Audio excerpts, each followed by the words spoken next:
pela Filadélfia Produções. CDs e DVDs, capas, tudo num lugar só. Você é importante para nós. Digite www.filadelfiaproduções.com.br.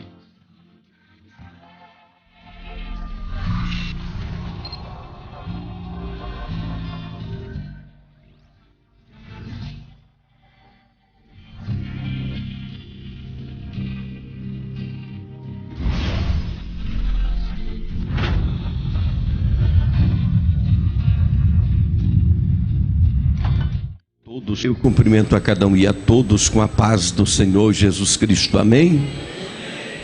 Queridos irmãos, eu gostaria que vocês, neste momento, ficassem de pé só para esticar as pernas um pouco e abrissem as suas Bíblias comigo agora no livro do Apocalipse, capítulo 20,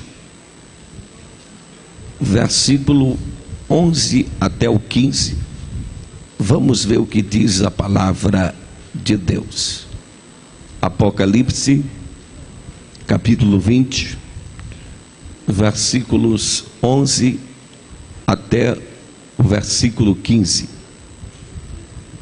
Todos aqueles que já encontraram Apocalipse, capítulo 20, versículo 11, pode dizer amém? Amém. Está escrito: vi um grande trono branco, e aquele que nele se assenta, de cuja presença fugiram a terra e o céu, e não se achou lugar para eles.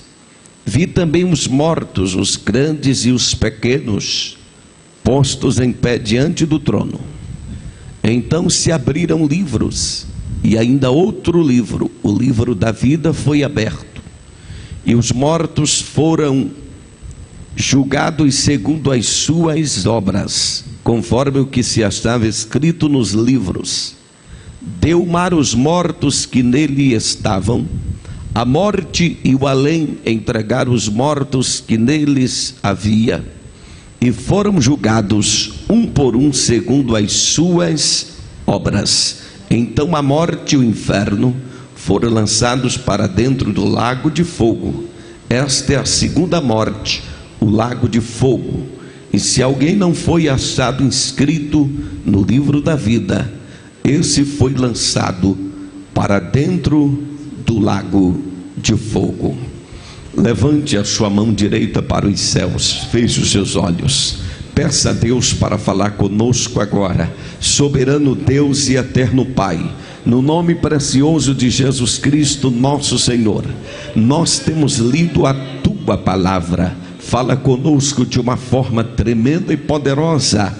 Queremos sair daqui, Senhor, esta noite impactados pelo poder do teu Espírito, alimentados pelo poder da tua palavra, conscientizados da nossa responsabilidade cristã neste mundo. Pai querido, fala conosco de uma forma especial, curando os enfermos, libertando os oprimidos, salvando os pecadores, renovando os crentes, batizando com o Espírito Santo e avivando a tua obra neste lugar.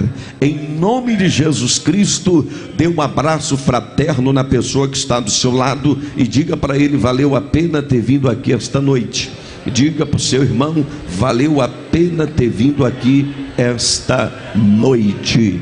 Pode se sentar, glorificando o nome do Senhor, porque Deus está presente conosco neste lugar. Nós já sentimos a sua glória. Aleluia. Diga para o irmão que está do seu lado: fique ligado, não deixe que nada desvie a sua atenção da palavra, porque Deus vai começar mais uma vez falar contigo agora. Diga assim para o seu irmão: ó, não me atrapalhe ouvir a mensagem esta noite. Diga para ele: não me atrapalhe ouvir a mensagem esta noite, porque Deus tem uma palavra para o seu coração eternamente. Deus seja glorificado. Viemos aqui esta noite para engrandecer o nome de Jesus Cristo. Não existe outra razão para estarmos aqui. A razão maior é Jesus Cristo, porque Ele é o centro de todas as coisas, é a origem de todas as coisas, é o princípio de todas as coisas. Ele é o descendente da mulher, Ele é o cordeiro pascal, Ele é o sacrifício expiatório, Ele é a rocha ferida de Merimbá, Ele é o profeta poderoso como Moisés, Ele é o general dos exércitos de Deus, Ele é o juiz que julga com justiça, Ele é o grande remidor, Ele é o grande resgatador, Ele é a raiz de Davi, Ele é o rebento de Jessé, Ele é o rei dos reis, Ele é o rei perfeito, Ele é o monarca fiel, Ele é o monarca absoluto, Ele é o grande construtor, Ele é o grande edificador, Ele é o grande restaurador, Ele é o grande redentor, Ele é o grande refúgio, Ele é o grande arquiteto, Ele é o grande pregador, Ele é o amado noivo da igreja, Ele é maravilhoso, conselheiro, Deus forte, Pai da eternidade e príncipe da paz. Ele é a glória viva de Israel, Ele é o bálsamo de Gileade, Ele é o tabernáculo de Davi levantado, Ele é o quarto homem da fornalha de fogo, Ele é o esposo fiel, Ele é o Pentecoste prometido, Ele é o oráculo de Deus, Ele é o pastor perfeito de Israel, Ele é o cidadão de Belém, Ele é a preciosa consolação, Ele é a magnífica proteção, Ele é o avivalista da obra de Deus, Ele é o desejado de todas as nações, Ele é o homem cujo nome é renovo, Ele é o sol da justiça, Ele é o Messias prometido de Israel, Ele é o carpinteiro de Nazaré, Ele é o bom samaritano, Ele é o filho do homem, Ele é o verbo de Deus, Ele é a água da vida, é o pão vivo que desceu do céu, é a videira verdadeira, é caminho, verdade e vida, é a ressurreição e a vida, é o batizador com o Espírito Santo, é o justificador dos culpados pela lei, Ele é o segundo Adão, Ele é a nossa reconciliação, Ele é a liberdade proclamada, Ele é o supremo cabeça da igreja, Ele é a alegria superabundante, Ele é o Salvador glorioso, é o Senhor que arrebatará a sua igreja, é o Senhor que matará o anticristo com o sopro da sua boca, Ele é o único mediador entre Deus e o homem, Ele é o reto juiz que nos coroará, Ele é a graça de Deus, Ele é o grande poder do evangelho, Ele é o pagador das nossas dívidas, Ele é o autor e consumador da nossa fé, Ele é juiz e legislador, Ele é a viva esperança, Ele é a esperança alegre, Ele é a esperança total, é o nosso advogado para com o Pai, Ele é herança espiritual, é o Senhor que virá com seus milhares de anjos, Ele é fiel testemunho, é o príncipe dos reis da terra, é o primogênito dos mortos, é a raiz de Davi, a resplandecente estrela da manhã, o leão da tribo de Judá, aquele que vai vir montado em um cavalo branco e na sua coxa escrito: Rei dos reis, Rei dos reis, Rei dos reis, Rei dos reis, Rei dos reis, Rei dos reis. Então solte aquele glória a Deus que está preso na sua garganta, solte aquele aleluia que está entalado na sua alma e levante a sua mão e adore Ele por um minuto, porque Ele merece ser glorificado esta noite. Uramahai Serga Mahai Subrianda Mahai Serga Ruyamahai Forgandereva Subria. Cadê os crentes batizados com o Espírito Santo? Cadê os crentes batizados com o Espírito Santo? Já abre a boca e começa a falar línguas de fogo aí agora. Aonde você está? Crente que não é batizado com o Espírito Santo, se prepare. Deus vai marcar a tua história neste congresso. Aleluia, adore Ele por um minuto, porque Ele merece ser glorificado.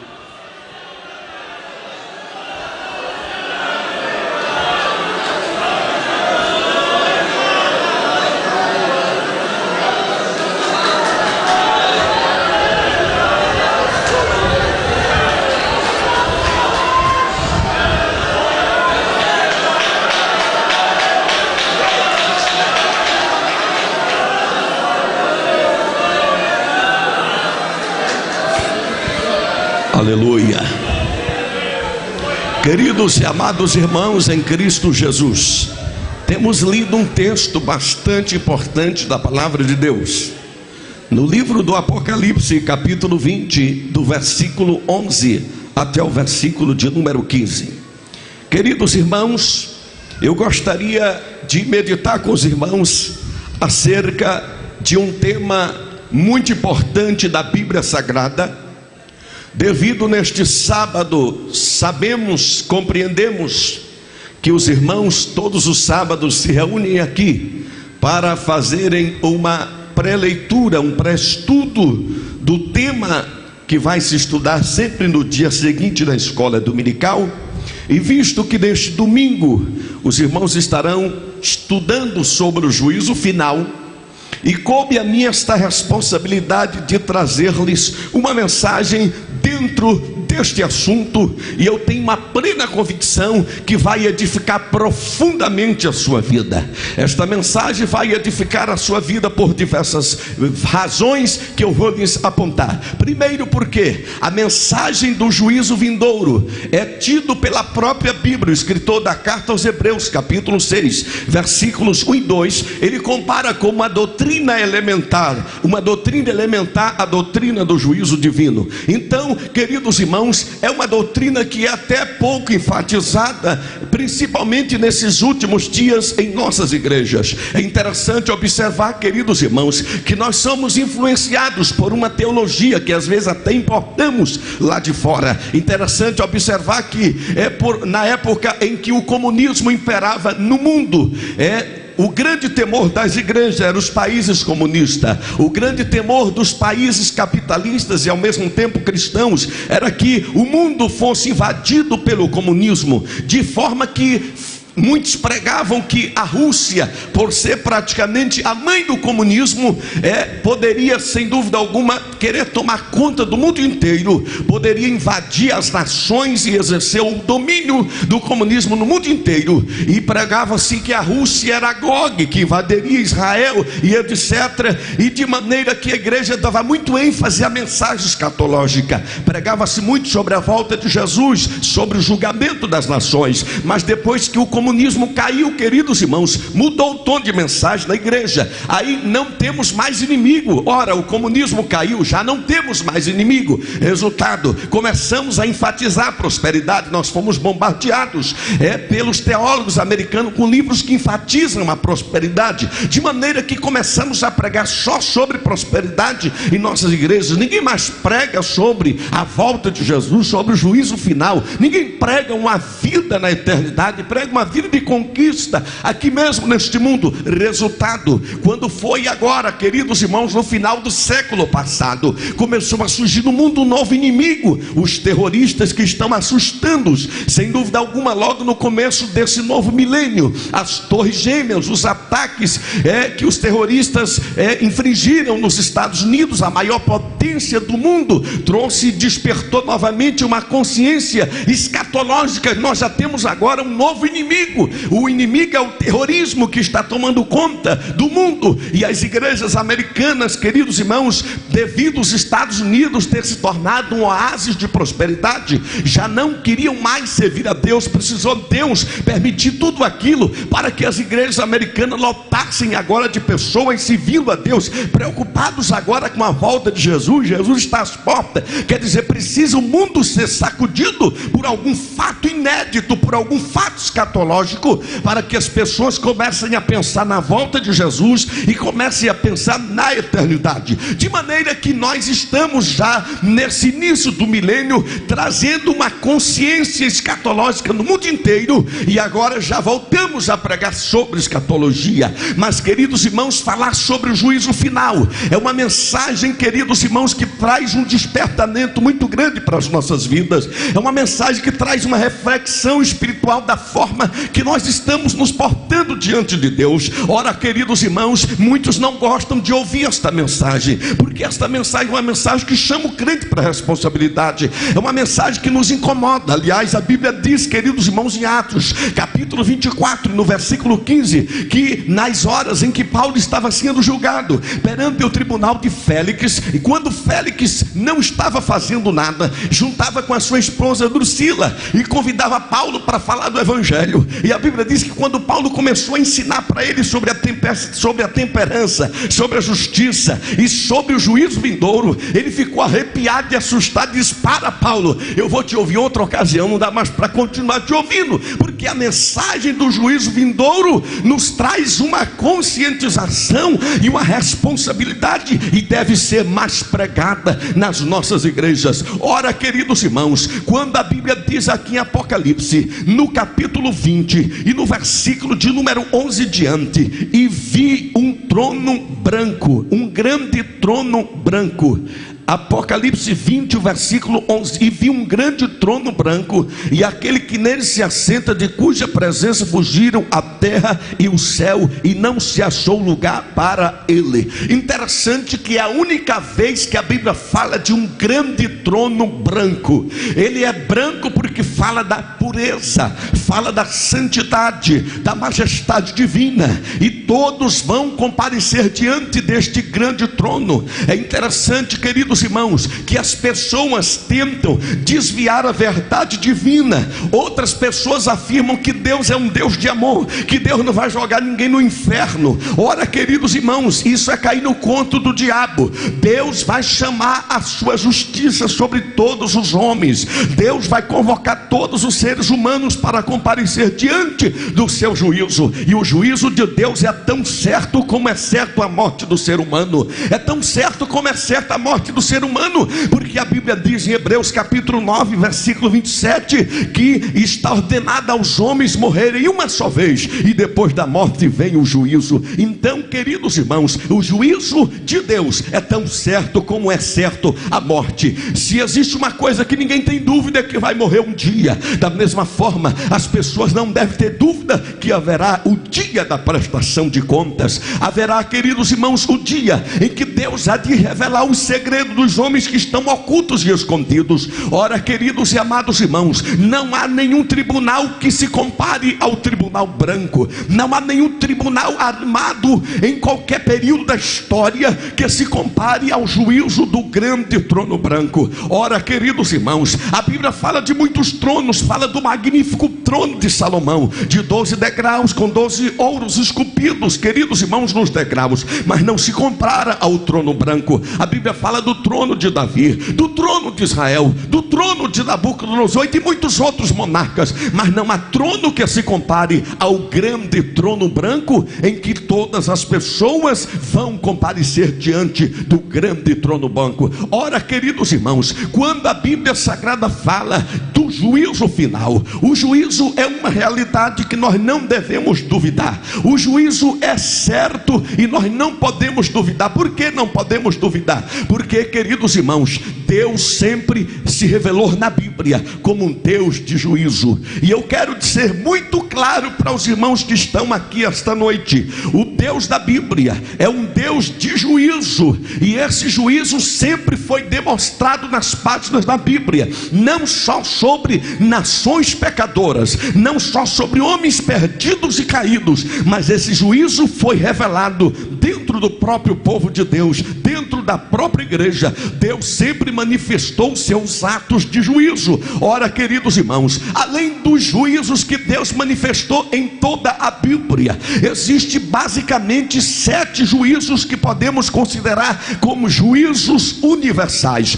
Quais são, pastor? Os 7 juízos universais que a humanidade terá que passar. Primeiro, queridos irmãos, já ocorreram desses 7 juízos, já ocorreram pelo menos 4 desses 7 juízos. Só falta mais 3 juízos universais para Deus executar sobre a humanidade. O primeiro juízo, queridos irmãos, foi o juízo sobre Satanás. Esse juízo de Deus, ele foi derramado quando houve a expulsão de Satanás do céu. Ora, queridos irmãos, segundo a narrativa de Ezequiel capítulo 28, havia um Éden mineral, um Éden antes do Éden vegetal que Adão e Eva habitavam, e nessa terra original, aonde Satanás governava, mas antes da sua queda, ele era como uma espécie de administrador da terra original. Mas quando, queridos irmãos, ele disse: subirei às alturas, estabelecerei o meu trono e me assentarei semelhante ao Altíssimo. Naquele exato momento houve uma rebelião dos anjos contra Deus, e a terça parte dos anjos acompanharam Satanás, e houve ali um juízo divino sobre a terra original, de maneira que alguns teólogos afirmam que o juízo de Deus foi derramado, a terra foi toda destruída e virou um caos completo completamente, de maneira que Gênesis capítulo 1 e versículo 2, quando diz que a terra era sem forma e vazia, quer dizer, a terra ficou sem forma e vazia. Foi o juízo de Deus sobre a expulsão de Satanás. Foi o primeiro juízo universal. O segundo juízo universal, queridos irmãos, é o juízo sobre a expulsão do homem no jardim do Éden. Veja, queridos irmãos, que Deus deixou bem claro que o juízo é algo certo e sem escapatória para todos aqueles que continuarem se mantendo impenitentes para com o evangelho de Cristo. A Bíblia diz que quando Deus colocou o homem, o casal, no jardim do Éden, Deus escolheu o lugar mais lindo do mundo e ali colocou Adão e Eva. Mas quando eles pecaram, veio o juízo de Deus. Deus expulsou o casal do jardim do Éden. E como foi aplicado o juízo? Deus colocou os querubins com espada flamejante, guardando o caminho da árvore da vida, e o homem foi proibido de comer da árvore da vida, e o juízo foi imediato. Por quê? Porque se o homem comesse daquela árvore, ele poderia viver eternamente, mas Deus disse: no dia que comer da árvore do conhecimento do bem e do mal, certamente morrerá. Então veio o juízo sobre o homem quando foi expulso do jardim do Éden. O terceiro juízo universal de Deus, queridos irmãos, foi o juízo sobre o dilúvio. Quando a Bíblia fala em Gênesis, no capítulo 6, que Deus, olhando para a humanidade, viu que todo o gênero humano havia se corrompido, a violência estava imperando na terra, assassinatos e mais assassinatos, de maneira, queridos irmãos, que Deus observou que a terra teria que passar por uma disciplina, teria que passar pela vara do seu juízo. E Deus, graças à sua misericórdia, que sempre também se manifestou nos períodos de juízo, Deus encontrou Noé, um homem que andava em retidão com Deus, e Deus salvou Noé e a sua família, mas enviou o dilúvio sobre a terra, e 40 dias e 40 noites a terra foi inundada. Houve o dilúvio universal. Todo ser vivente, exceto os que entraram na arca, foram punidos pelo juízo de Deus, de maneira que Jesus disse: assim como foi nos dias de Noé, assim será a vinda do Filho do Homem. O dilúvio, queridos irmãos, é um alerta para a humanidade, que um dia foi destruída com água, mas a Bíblia diz, e Pedro declara, que a terra, queridos irmãos, que pereceu pela água, ela está guardada e entesourada para o dia do juízo, quando será destruída com fogo e os ímpios serão todos destruídos. Portanto, queridos irmãos, quando as pessoas não acreditam que haverá um juízo final, a história deixa bem claro que já houve 3 grandes juízos. O quarto juízo que já houve, queridos irmãos, foi o juízo sobre o pecado. O juízo sobre o pecado foi dado na cruz. Por que, pastor Ivaldo? Porque Deus transformou a cruz em um tribunal, e ali, queridos irmãos, puniu o seu filho, derramou juízo sobre o seu filho, para não derramar o juízo naqueles dias sobre a humanidade. De maneira, queridos irmãos, que Jesus Cristo, ele suportou todo o juízo de Deus sobre o pecado, a ponto de Paulo escrever em 2 Coríntios 5:21, que ele o fez pecado por nós, para que nele fôssemos feitos justiça de Deus. Aleluia! Para que você não fosse condenado imediatamente, Jesus suportou a condenação na cruz pelos nossos pecados. Aleluia! Ali houve a sua e a minha absolvição. Aleluia! Porque Jesus absolveu eu e você. Aleluia! Como isso ficou bem evidenciado quando apresentaram o condenado, queridos irmãos, o condenado Barrabás. Ora, ali já está o exemplo claro. Barrabás representava a humanidade sentenciada, mas Cristo foi crucificado e morto para que Barrabás condenado fosse absolvido. Ali eu e você, nós todos fomos absolvidos. Ora, queridos irmãos, já houve esses 4 juízos. Primeiro, o juízo da expulsão de Satanás do céu. Segundo, o juízo da expulsão do homem do Éden. Terceiro, o juízo do dilúvio universal. E quarto, o juízo sobre o pecado na cruz. Ainda esperamos 3 grandes juízos universais. Quais, pastor Ivaldo? O quinto juízo universal será o julgamento de Israel. A própria Bíblia diz que Deus vai traz juízo com o seu povo. Ezequiel deixou isso bem claro no capítulo 20, e no versículo 35, Deus disse: eu atrairei vocês ao deserto e julgarei vocês face a face. Miqueias capítulo 6, versículo 2 diz que o Senhor tem uma controvérsia com o seu povo e julgará o seu povo. O escritor de Hebreus capítulo 10, versículo 30 diz que o Senhor julgará o seu povo. Ora, Israel vai passar debaixo da vara da disciplina do Senhor para que o povo seja restaurado. O sexto juízo, queridos irmãos, é o juízo das nações viventes. Esse juízo universal vai acontecer na grande batalha do Armagedon, quando Jesus vai atrair todas as nações contra Israel, e ali o anticristo com todas as nações confederadas enfrentarão aquele que vai vir montado em um cavalo branco com a sua igreja, e ali haverá o juízo das nações viventes. E o sétimo juízo universal, queridos irmãos, é o famoso juízo do grande trono branco, o juízo final. Ora, queridos irmãos, preste atenção, para que você possa compreender a mensagem, você precisa assimilar e estar atento para alguns pontos. Como é que se processa um julgamento no tribunal humano? Para compreendermos também como vai se processar o juízo final, é interessante aprendermos alguns elementos que também são aplicados em um tribunal humano. Por exemplo, queridos irmãos, quando a Bíblia fala do juízo final, nas nossas legislações aqui deste mundo, principalmente no que diz respeito às legislações jurídicas, existem vários tipos de juízo. Creio que aqui tem até advogado, tem um doutor aqui, o nosso querido Everardo, e ele conhece muito bem. Existem vários tipos de juízo, e as partes envolvidas em um julgamento é de acordo com o tipo e a natureza do juízo. Por exemplo, existe, queridos irmãos, o juízo de primeira instância, o juízo de segunda instância, o juízo de terceira instância. Existe o juízo contencioso, quando está fundamentado numa contestação para poder decidir alguma relação jurídica. Existe o juízo criminal, que julga as coisas de natureza criminal. Existe o juízo civil, que julga as coisas de natureza civil. Existe o juízo eleitoral, onde se julga as questões de quebra do código eleitoral. Existe ainda o juízo especial,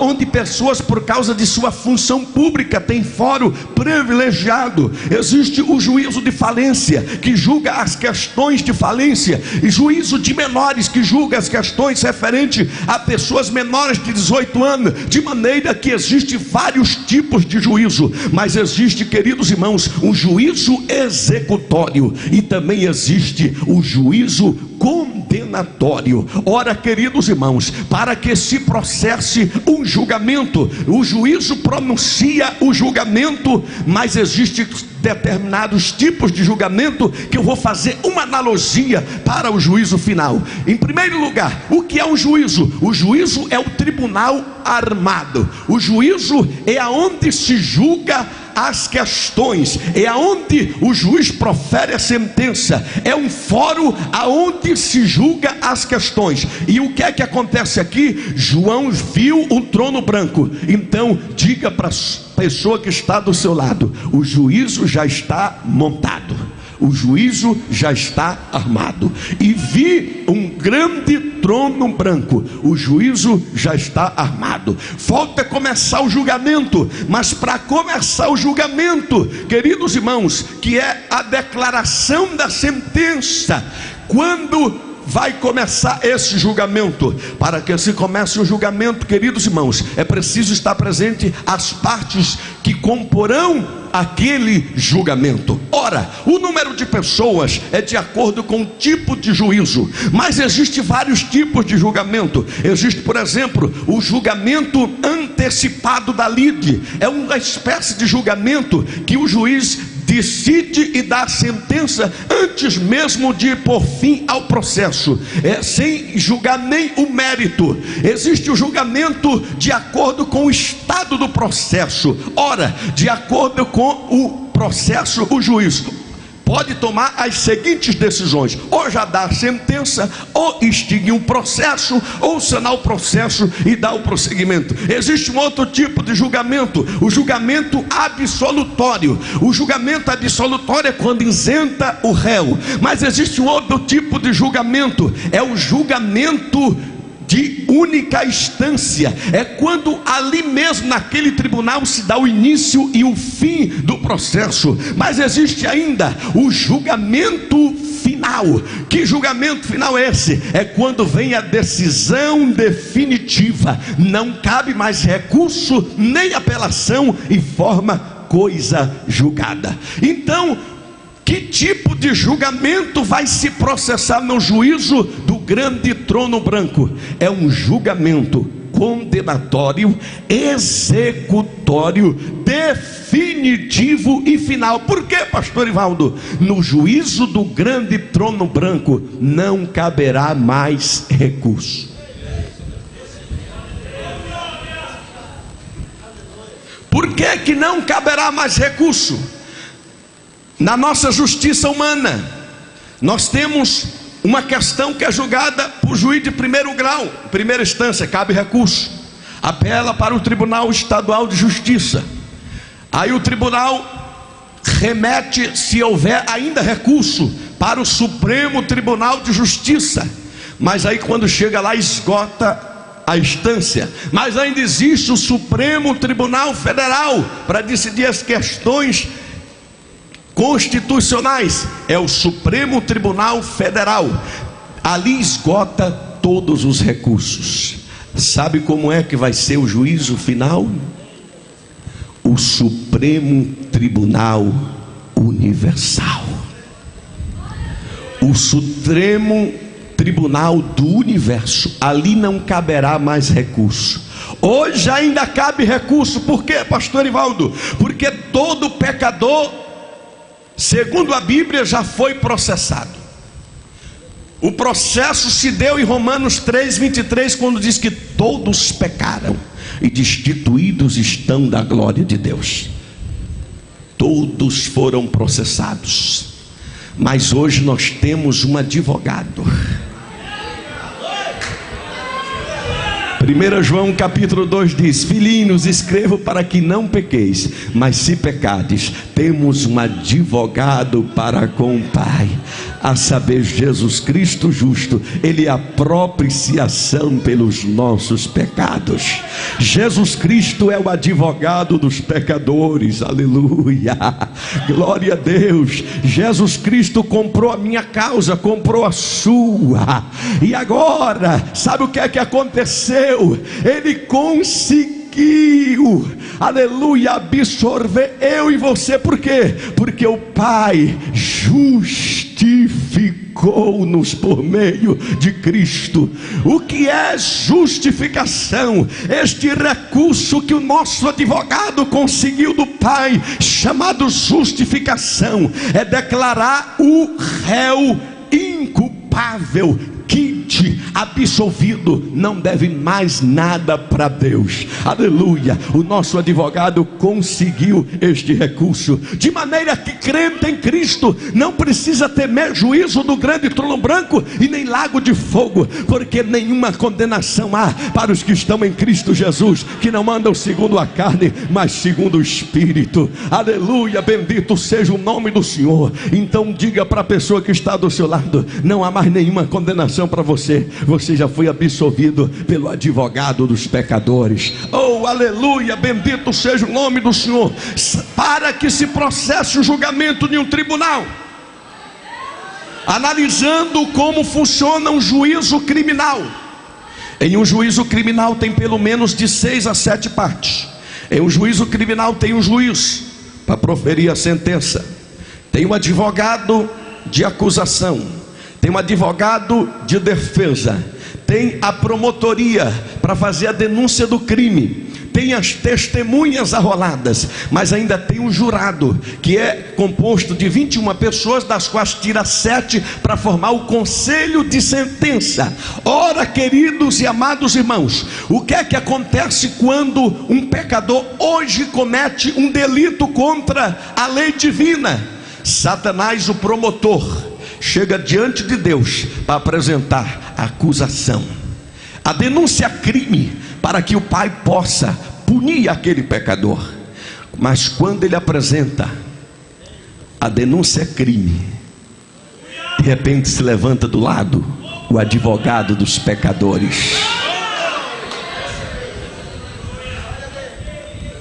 e diz assim: Pai, perdoa-lhe, porque eu já paguei na cruz todos esses pecados. Aqui estão os cravos nas minhas mãos. Aleluia. Satanás sai de lá furioso, porque o advogado dos pecadores, aleluia, mais uma vez consegue o recurso e absolve e justifica o pecador. Mas porém, queridos irmãos, no juízo do trono branco não haverá mais recurso. Por quê, pastor Ivaldo? Porque o juiz que estará sentado no grande trono branco é exatamente aquele que hoje é advogado. Naquele dia ele será o juiz. Por que o juiz é Jesus Cristo? Alguns afirmam pela majestade do trono e pelo fato do céu e da terra fugir, porque a Bíblia diz que não se achou lugar para eles. Sabe por que isso? É porque Deus vai puxar a cortina e o pecador não vai poder fugir do trono branco. Quando abriu o sexto selo, foi visto o trono e Deus assentado e o cordeiro irado. A Bíblia diz que os homens fugiam para esconder nas cavernas. No sexto selo ainda tinha caverna para se esconder. Mas quando o juízo do grande trono branco estiver armado, não haverá caverna para se esconder. Você vai procurar cidade de Fortaleza, não vai encontrar. Você vai procurar São Paulo, não vai encontrar. Você vai procurar o arranha-céu mais alto do mundo para se esconder atrás, não vai encontrar. Você vai procurar qualquer muro para se esconder, não vai encontrar, porque céu e terra vai desaparecer e o trono branco vai ser descortinado diante de todos os seres humanos. Por que Jesus é que estará sentado? Porque a Bíblia diz em João capítulo 5, versículo 22, que o Pai a ninguém julga, mas ao Filho confiou todo o julgamento. Em João capítulo 5, versículo 27, diz que o Pai lhe deu autoridade para julgar, porque ele é filho do homem, compreende as coisas do homem. Morou entre os homens 33 anos e meio, e os homens ainda hoje zombam dele. Por que é Jesus que se assentará no trono? Porque Paulo disse em 2 Timóteo capítulo 4, versículo 1: Timóteo, conjuro-te diante de Deus e de Cristo Jesus, que há de julgar vivos e mortos.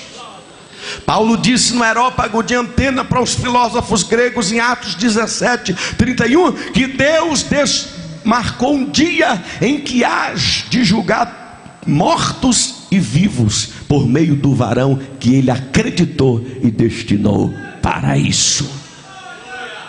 Por que Jesus que é o juiz? Porque em Romanos capítulo 2, versículo 16 está escrito que no dia do juízo Deus vai trazer todos os segredos dos homens por meio de Cristo e de conformidade com o Evangelho.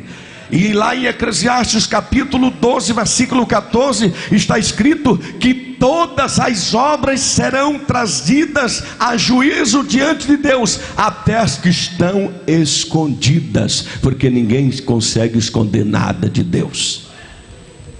O juiz estará sentado com os olhos como chama de fogo, nada escapa à sua vista. A Bíblia diz em Hebreus 4,13 que todas as coisas estão nuas e patentes diante dos teus olhos. Você pode esconder do pastor, pode esconder do seu pai, pode esconder da sua mãe, pode esconder do seu esposo, pode esconder da sua esposa, mas dos olhos de Deus você não esconde.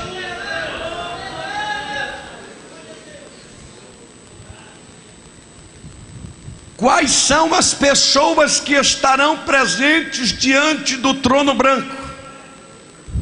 Você vai aprender agora um segredo. Eu creio que pelo menos 7 grupos de pessoas estarão diante do trono branco. Primeiro, o juiz que estará sentado. Jesus, juiz dos vivos e dos mortos. Segundo, os juízes auxiliares do julgamento. Quem? A igreja. Porque a Bíblia diz em 1 Coríntios capítulo 6 versículos 2: não sabeis que os santos hão de julgar o mundo? Acaso não sabeis que hão de julgar os anjos? A igreja estará presente no juízo final, não como réu, mas como juízes auxiliares do Supremo Juiz do Universo. Estaremos assentados em tronos. Você sabia que a igreja vai ajudar até o Supremo Juiz a elaborar a sentença escrita? Mas pastor Ivaldo, onde você encontrou isso? Abra sua Bíblia no Salmo 149. Salmo 149. A partir do versículo de número 4: porque o Senhor se agrada do seu povo, e de salvação adorna os humildes. Exultem-se de glória os santos, no seu leito cantem júbilo, nos seus lábios estejam os altos louvores de Deus, e nas suas mãos espada de 2 gumes, para exercer vingança entre as nações e castigo sobre os povos, para meter os seus reis em cadeias e os seus nobres em grilhões de ferro, para executar contra eles a sentença escrita, o que será honra para todos os seus santos.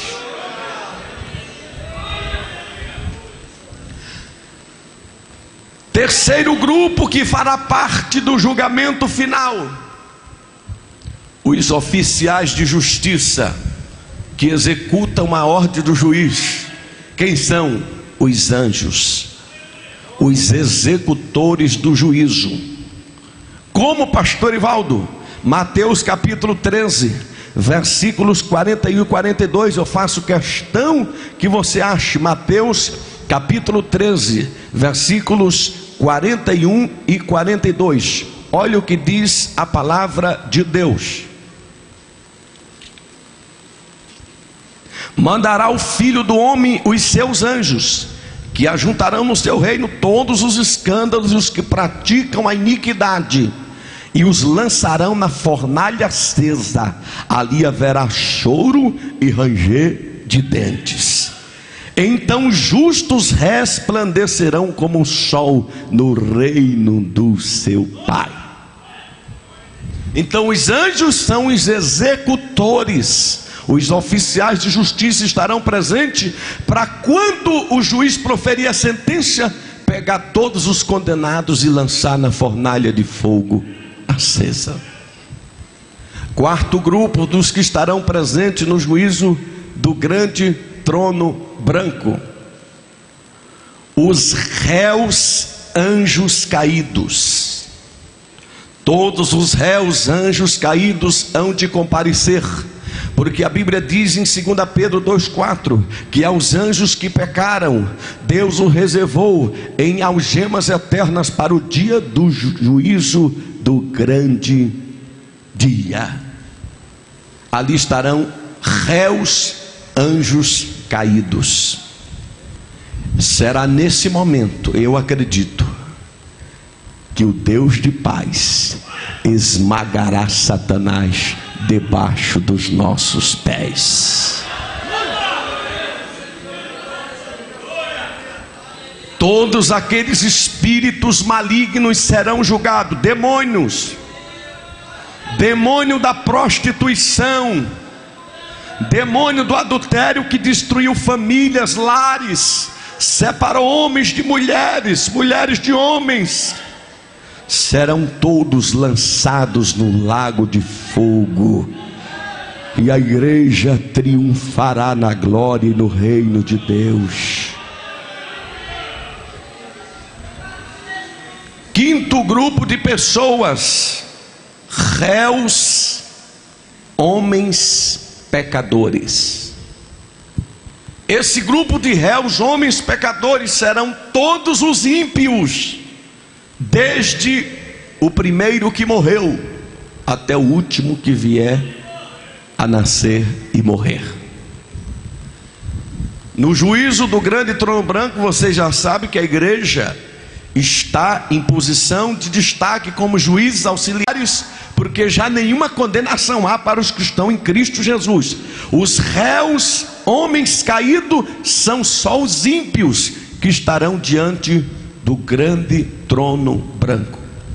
E quais são as categorias de pecadores que lá está? Abra sua Bíblia comigo, Apocalipse capítulo 21 e versículo 8. Mas eu quero que você esteja com a Bíblia aberta.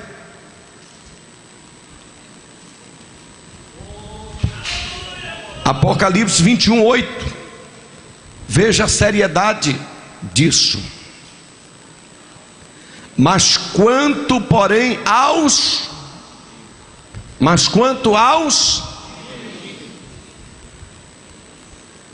esta será a primeira categoria de pecadores que estarão diante do trono branco: os tímidos, em algumas versões os covardes, em outras os medrosos. Mas pastor, eu sou tão tímido, pastor, será que eu vou estar lá diante do juízo do grande trono branco? Não é essa timidez. A timidez aqui fala de covardia,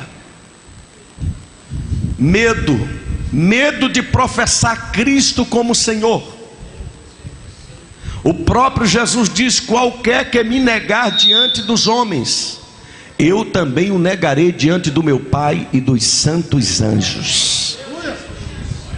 Aquele que de mim se envergonhar e das minhas palavras, eu também me envergonharei dele diante do Pai e dos santos anjos.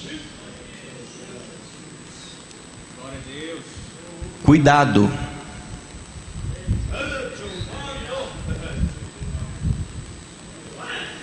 Tem muitos pseudos cristãos por aí negando o seu Senhor. Tem muitos pseudos crentes que tem vergonha até de carregar uma Bíblia na mão para não mostrar sua fé cristã. Carrega até uma Bíbliazinha de bolso para não mostrar muito.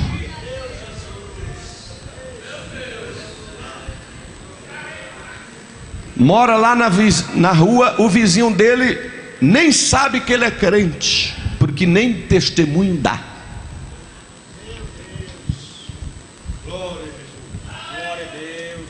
Entre esses medrosos, sem dúvida, estará um grupo grande daqueles que na grande tribulação, os que vão ficar aqui, que não vão subir no arrebatamento, naturalmente, para não passar fome e não morrer, vão preferir negar a Cristo e receber o sinal do anticristo. Esses estão nessa categoria dos medrosos. Segundo grupo dos pecadores que estarão diante do trono branco. Qual é a categoria que está aí? Os incrédulos. Esse é o maior grupo que estará diante do trono branco. Esse é o maior grupo. Por quê? Pela seguinte razão: hoje em dia as nossas faculdades, as nossas escolas, os nossos centros de aprendizagens estão formando pagãos educados.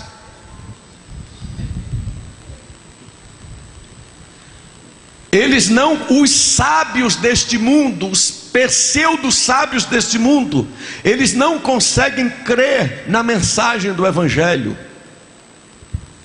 O cientista, o ateu, ele prefere crer que o homem veio do macaco do que crer simplesmente na expressão de Gênesis 2:7, e formou o Senhor Deus o homem do pó da terra. O incrédulo prefere crer na complicada teoria do Big Bang, da explosão celular que deu origem ao universo, do que simplesmente crer nas simples palavras de Gênesis 1:1. No princípio criou Deus os céus e a terra. Mas atenção para uma seriedade dessa categoria de incrédulo. Tem muitos dentro da igreja também. O próprio Jesus advertiu em Lucas 18:8: quando o Filho do Homem vier, porventura achará fé na terra. Já tem grupos de incrédulos dentro da igreja que não crê mais no poder de Deus, não crê mais nas manifestações de Deus, chama a obra do Espírito até de obra do diabo. Cuidado, senão você vai estar aqui nesse grupo dos incrédulos que estarão diante do juízo do grande trono branco. Não faça julgamento precipitado das coisas de Deus.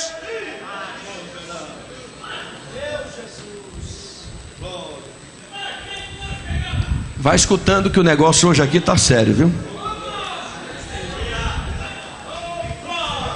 O que vai ter de crente que vai sair daqui hoje querendo ser mais crente a partir de hoje. Turamahai, Shergi Amahai, Shuriandaramahai.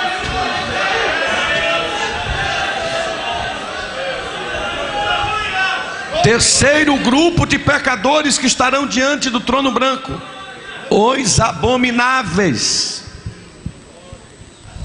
A Bíblia fala a categoria de pecados abomináveis a Deus em Levítico 20.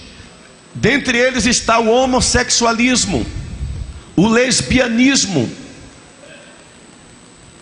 Outro tipo de pecado que lá numera como abominável: o homem e a mulher que tem contato físico com o animal. Esses são os tipos de pecado na categoria dos pecados abomináveis. Lá estarão diante do juízo do grande trono branco todos os homossexuais, todos os sodomitas, todos os efeminados.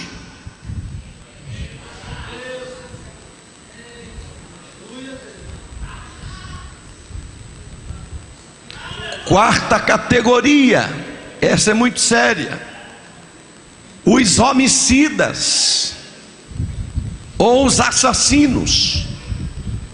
O que é um homicida? Geralmente é aquele que tira a vida do próximo. Mas o termo homicida aqui implica muito mais do que isso. Aí é que tem muito crente que tem que tomar cuidado, que eu vou ler um versículo aqui que vai fazer você se preocupar a partir de hoje. Ah, pastor, eu nunca tirei a vida de ninguém. Cuidado, diante de Deus, homicida não é só quem tira a vida do próximo, não.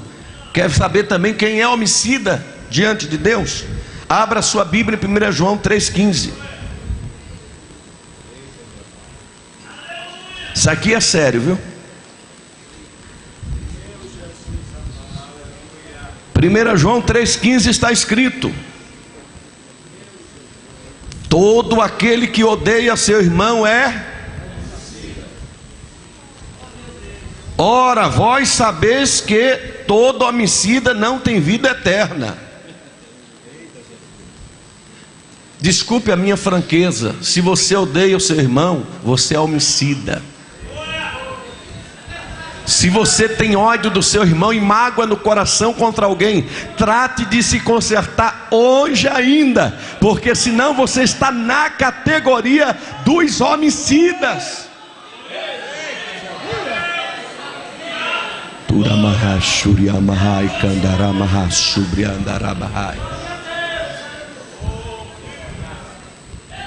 É dura essa palavra, não é verdade?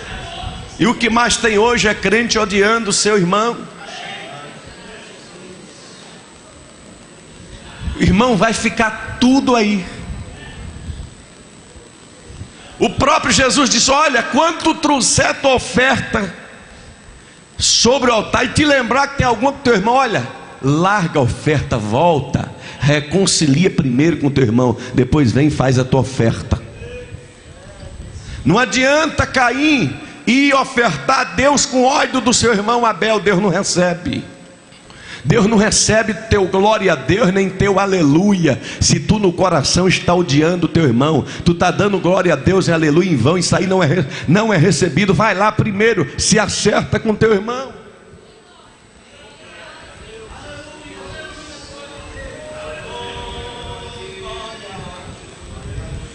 O negócio está apertando.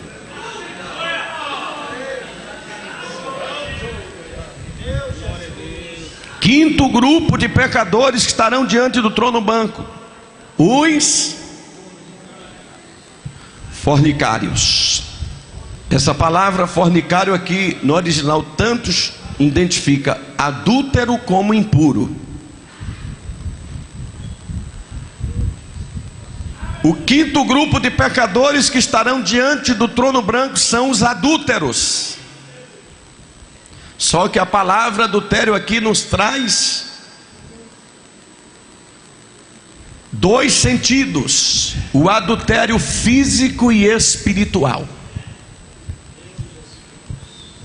A palavra adultério aqui pelo menos exprime 4 tipos de adúlteros. Veja como é sério. Primeiro, adultério é infidelidade conjugal. Isso é genérico. Todos que traem sua esposa, todas as esposas que traem seus maridos estarão lá diante do juízo do grande trono branco.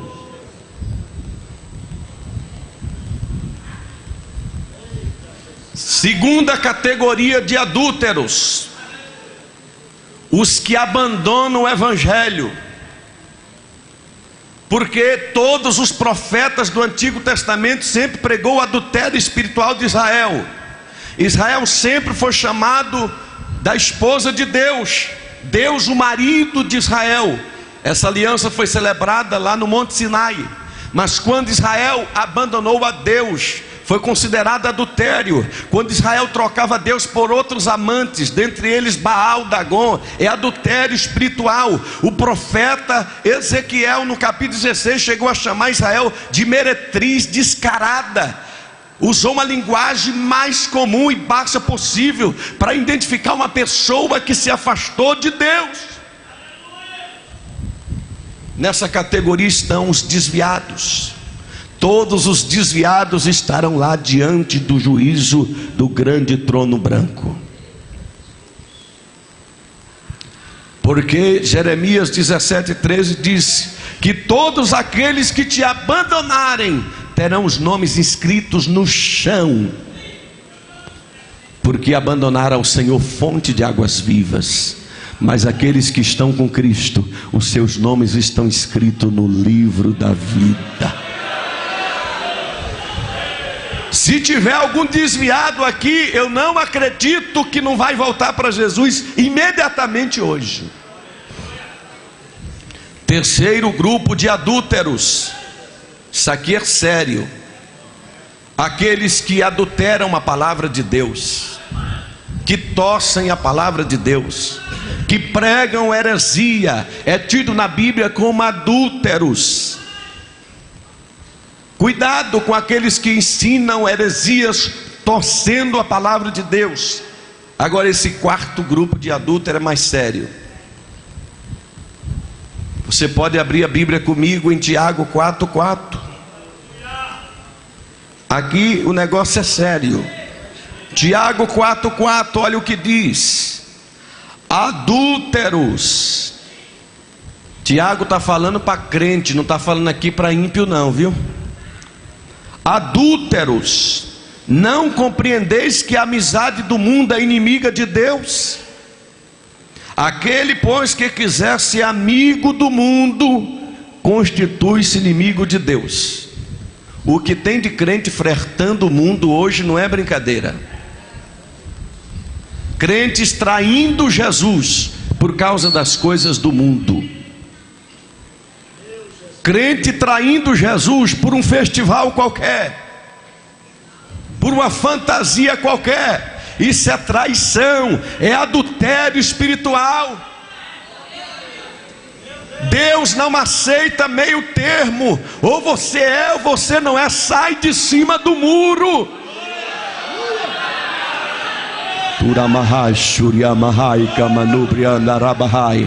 Olha, crente, Deus vai te pegar esta noite. Hoje é o dia que tu vai ter o acerto com Deus. Aleluia, bendito seja Deus. Porque a Bíblia diz que se nós nos julgássemos a nós mesmos, não seríamos julgados. Mas é por não julgarmos a nós mesmos é que Deus nos julga e nos disciplina. Deus vai te pegar, crente. Aleluia, Deus vai te fazer passar debaixo da vara da sua disciplina, para não te condenar com o mundo. Deus está querendo acertar contigo esta noite. Quantos estão sentindo Deus falando aqui? Levante a sua mão e glorifique o nome do Senhor.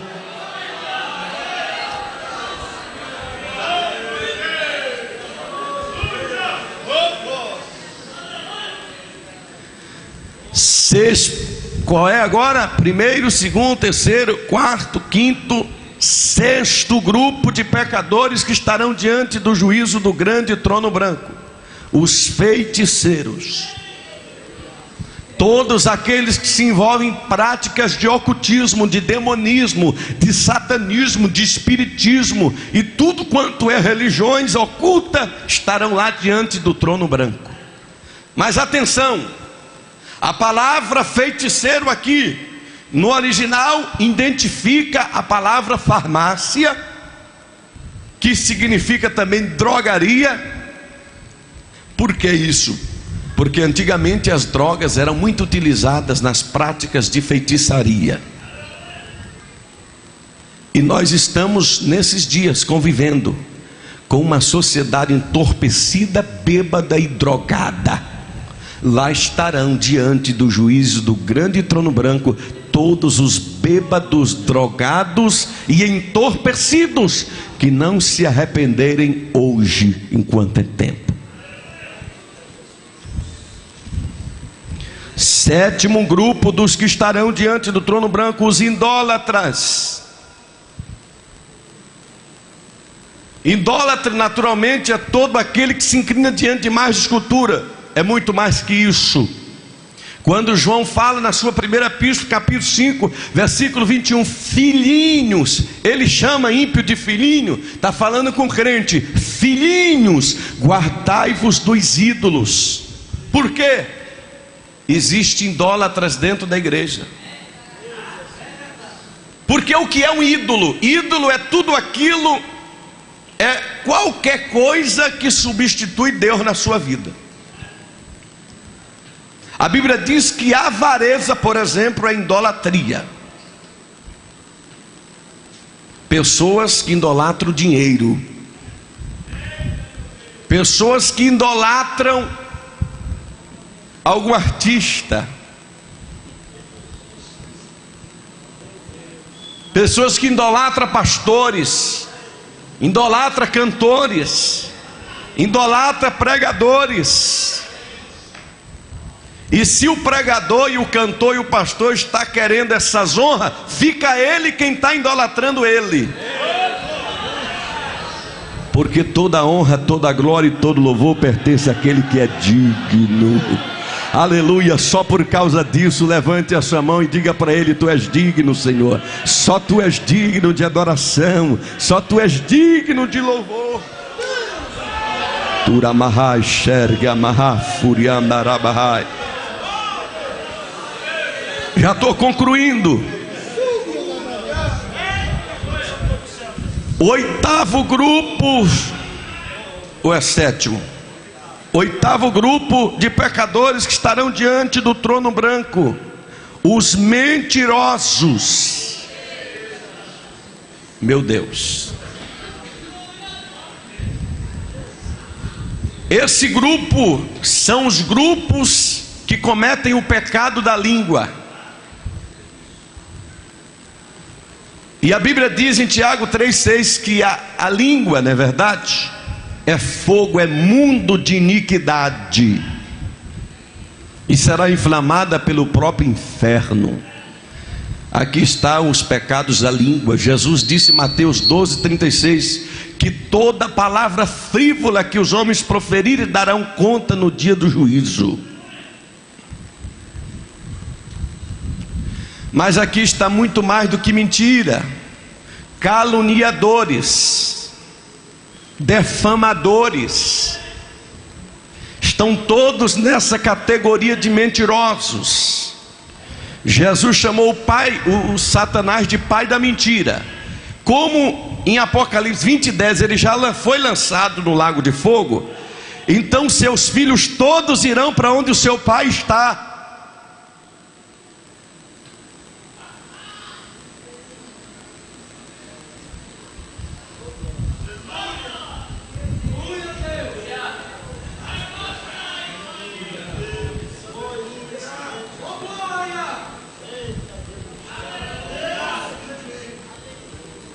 Cuidado com a língua,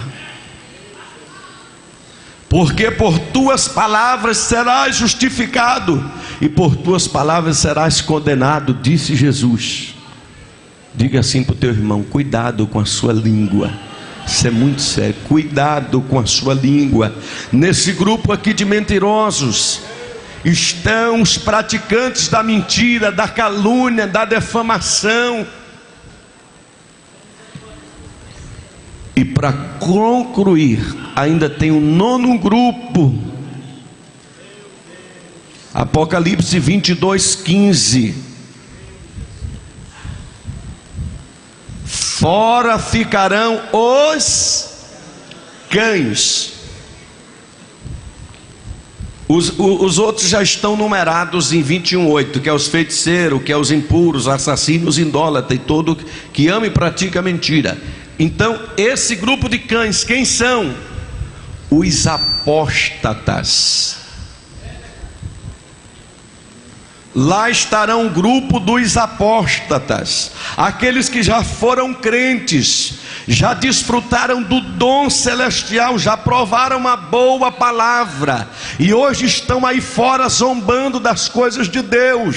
Olha o que diz aqui em Hebreus, capítulo de número 10, a partir do versículo de número 26. Isso aqui é para qualquer crente. Cuidado, olha o que diz: porque se vivermos deliberadamente em pecado, depois de termos recebido pleno conhecimento da verdade, já não resta sacrifício pelos pecados, pelo contrário, certa expectação horrível de juízo e fogo, vingador prestes a consumir os adversários. Sem misericórdia morre pelo depoimento de 2 ou 3 testemunhas quem tiver rejeitado a lei de Moisés. De quanto mais severo castigo julgais, vos será considerado digno aquele que calcou aos pés o Filho de Deus e profanou o sangue da aliança com o qual foi santificado e ultrajou o Espírito da graça. Ora, nós conhecemos aquele que disse: a mim pertence a vingança, eu retribuirei. E outra vez o Senhor julgará o seu povo. Horrível coisa é cair nas mãos do Deus vivo. Ai dos escarnecedores, dos blasfemadores, daqueles que se apostataram da fé. Lá estarão no juízo final. Esses ficarão fora da cidade.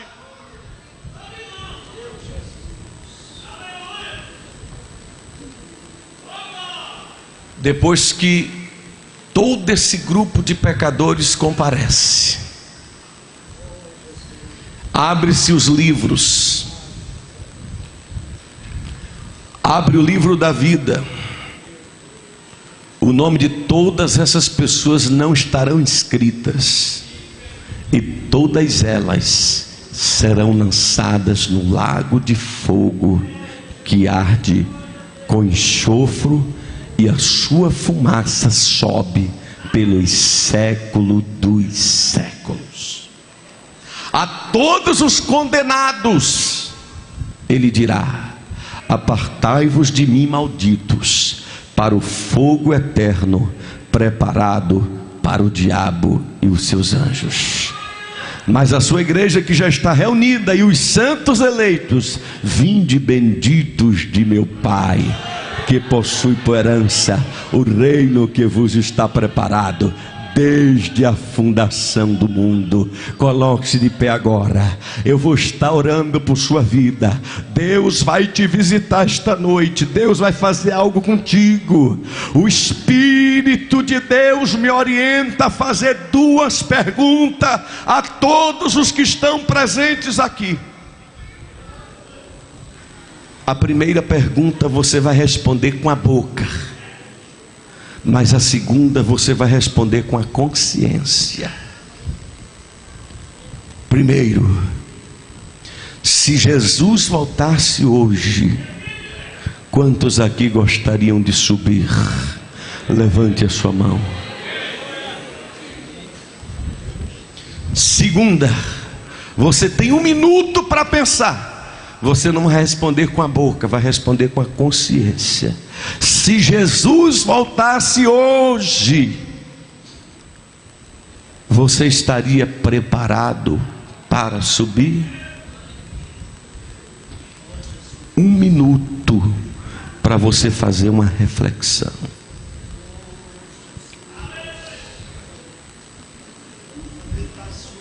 Turamahai Shergi Amahá Subriandarabahai Turiamahá Subriamahá Shergi Amahá. Mas Deus vai fazer algo na tua vida agora e você vai ser sincero. Todos aqueles que a consciência reprovou, saia daí de onde você está e vem aqui na frente. Deus vai mudar a tua história hoje. Aleluia, não tenha vergonha não. Aleluia, é melhor você vir aqui hoje do que você ser envergonhada naquele dia. Aleluia, Deus quer pessoas sinceras. Deus vai honrar você na sua sinceridade. Aleluia, Deus vai mudar o curso da tua história hoje. Deus vai fazer uma obra de renovo na tua vida hoje. Tu vai sair daqui tocado pelo poder do Espírito, renovado, falando de línguas. Deus está te perdoando hoje.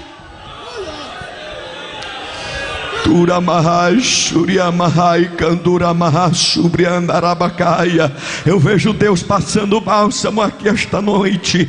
Aleluia, eu vejo a mão de Deus agindo aqui. Deus é tão misericordioso que Ele já vai começar a te renovar agora. Olha o Espírito de Deus vindo sobre tua vida aí agora.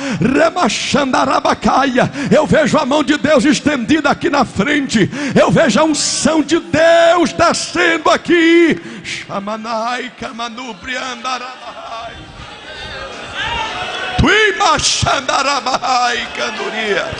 Aleluia. Aqui do meu lado esquerdo, tem mais alguém que quer se entregar para Jesus? Não tem? Vamos orar por esta vida preciosa. Vamos nos colocar de pé. Aleluia, bendito seja Deus. Feche os seus olhos. Pai querido, em nome de Jesus, te agradecemos por esta vida preciosa. Perdoa, Senhor, os seus pecados. Lava as suas vestiduras no sangue do Cordeiro e escreve o seu nome no livro da vida. Firma os seus pés numa rocha. Liberta dos vícios, ó Pai, em nome de Jesus. Amém. Deus abençoe. Sente-se, queridos. Só 1 minutinho.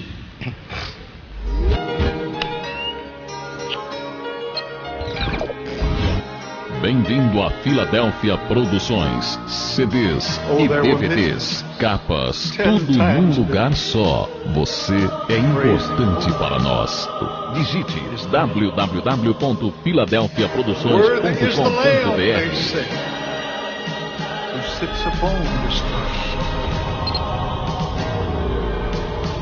I joined them in their singing, and I saw him turn my way with his eyes.